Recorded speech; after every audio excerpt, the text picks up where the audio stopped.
Once upon a time, there was a one-room schoolhouse. Existing as a classroom during America's segregated years, the schoolhouse was for black students only. This is the story of that school building, one man's memory of what was, and a group that's working to protect and preserve the building against vandalism and possibly turn it into an educational center once more. Hello for KBIA and Thinking Out Loud, I'm Trevor Harris. The schoolhouse is in Kirksville, Missouri. It's called the Lincoln School. The Lincoln School was built by Kirksville residents in 1914 as a school for black children in that North Missouri community. The structure is 2 stories and made of brick.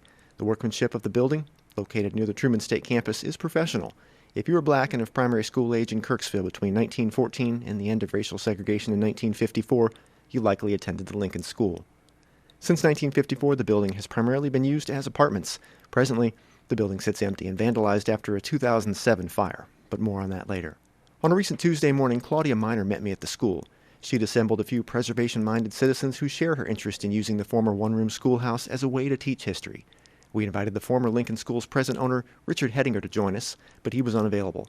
Since no one had a key to the building, Claudia, her cohorts in the Adair County Historical Society, and the local tourism director stood under the shade of one of 4 mature elm trees that dot the yard of the former school.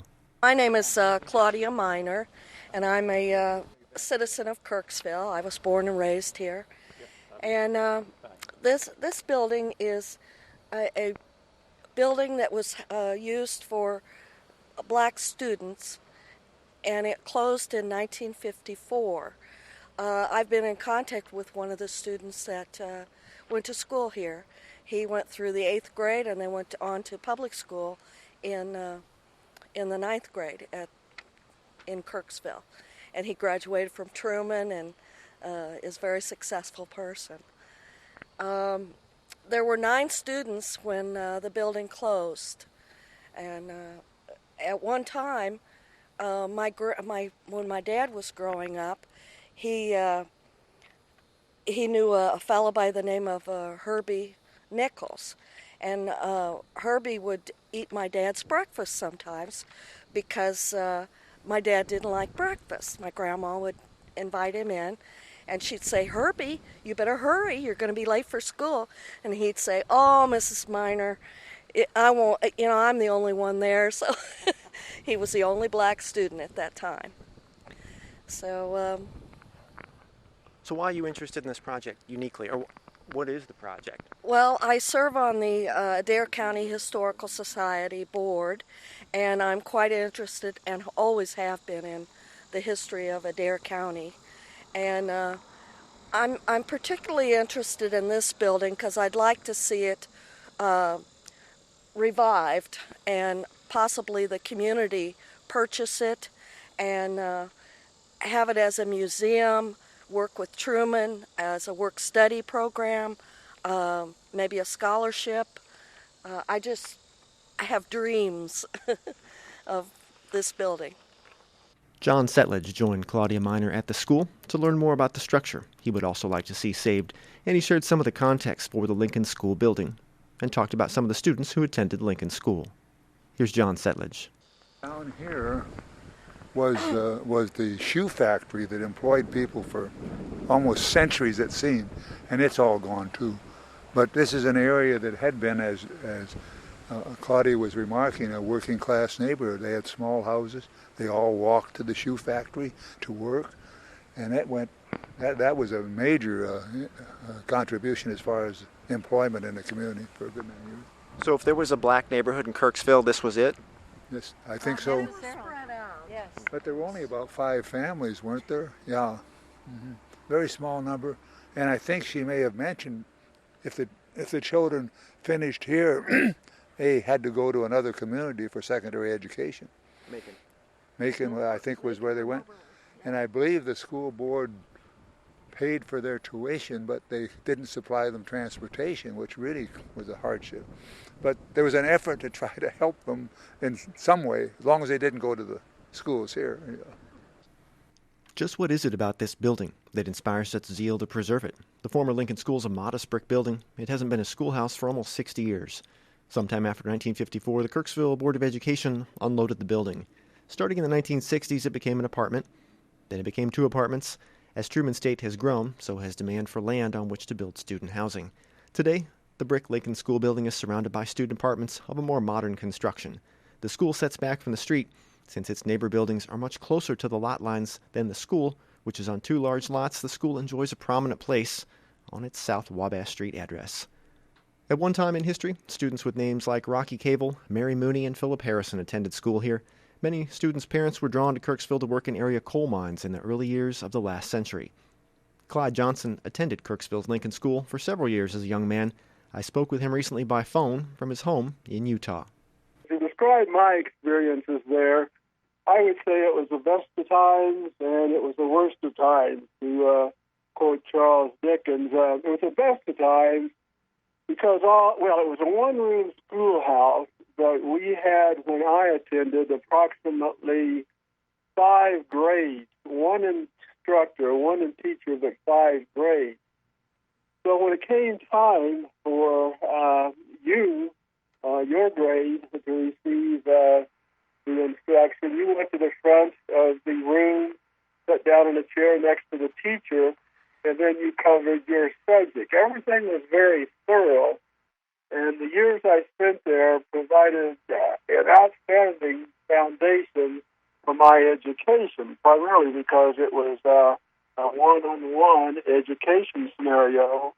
And the teachers, who were black also, of course, they were very interested in seeing that young black children learned and that would provide them, their education would provide them a very positive future. So those teachers, I had two while I attended, they didn't spare the rod because we had to learn. And if you didn't learn, there was a ruler across the hands or other portions of the body. So come 1954, how many students approximately were enrolled at Lincoln School?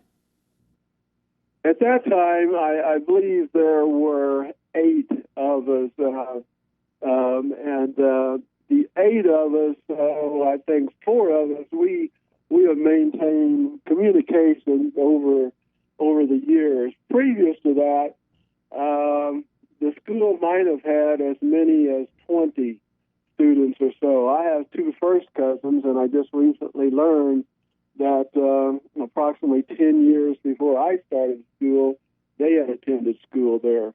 But at the time I was there was about 8 students, as I recall. How old were you in 1954, if you don't mind me asking? Oh, my goodness. In 1954, I would have been 14 years old. So what did they tell you when that school year ended about what was going to happen the next school year? Or was that how it even went down?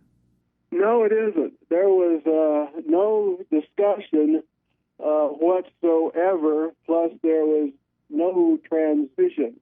In other words, well, you're not in a one-room schoolhouse now. You will have a homeroom. You will change classrooms, etc.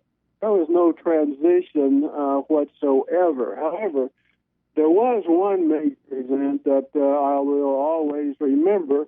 The superintendent of schools, Dr. Owen Phillips, came by our house once the integration of schools had been announced.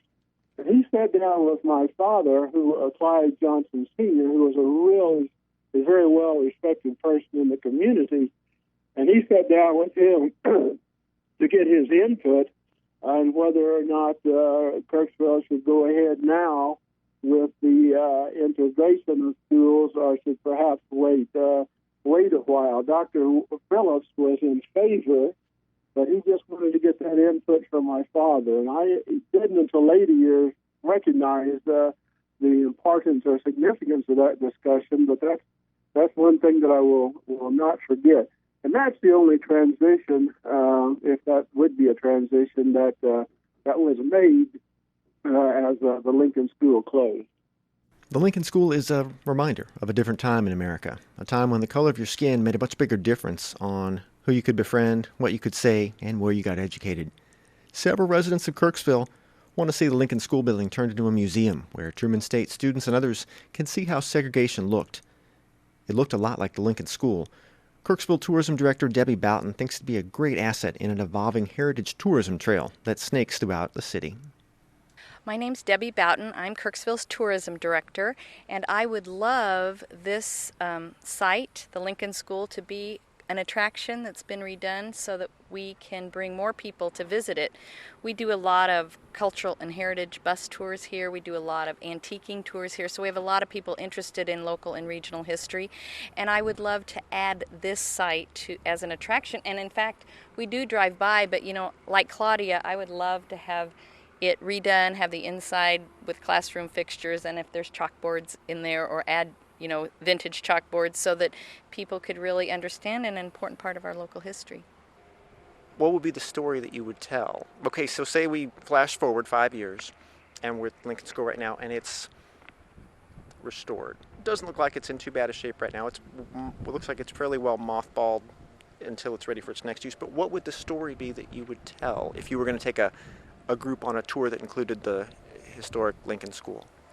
Well, I think one part of the story is that we have African American history here. We don't have a large population, probably less than 1%, but we certainly have a history of it, and it's an important part of our history.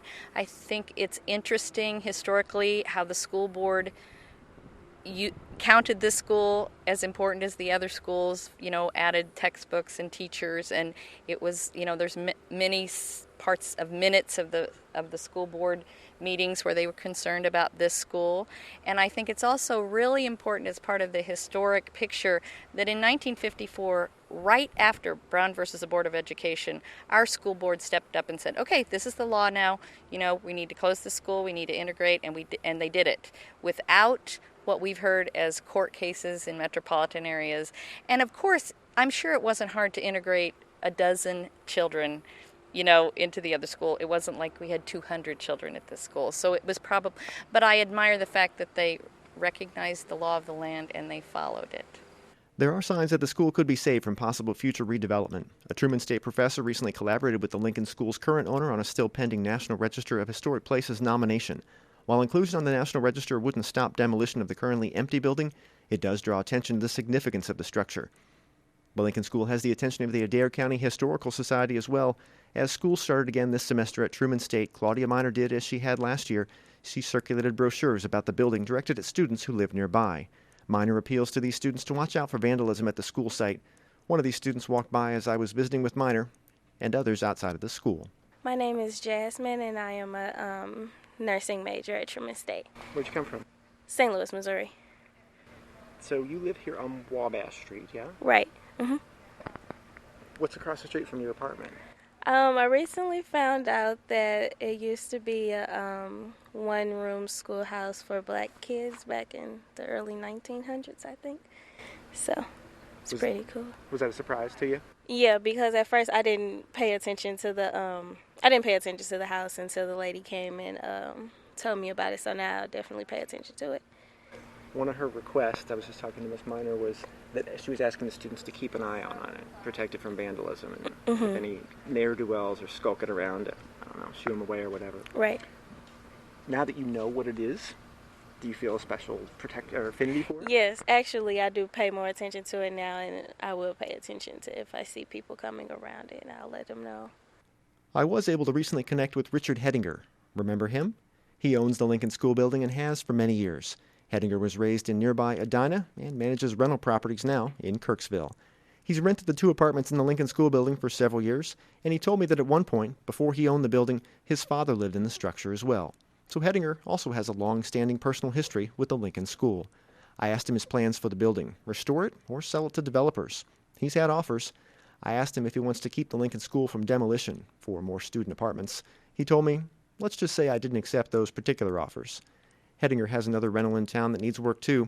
He wants to deal with that one before he can attend to the missing windows and other improvements before the Lincoln School can be habitable again. In the meantime, people like Claudia Miners and Clyde Johnson help keep the history of the building alive. For KBIA and Thinking Out Loud from Kirksville, near the historic Lincoln School, this is Trevor Harris. Tune in every Tuesday at 6:30 to Thinking Out Loud here on KBIA.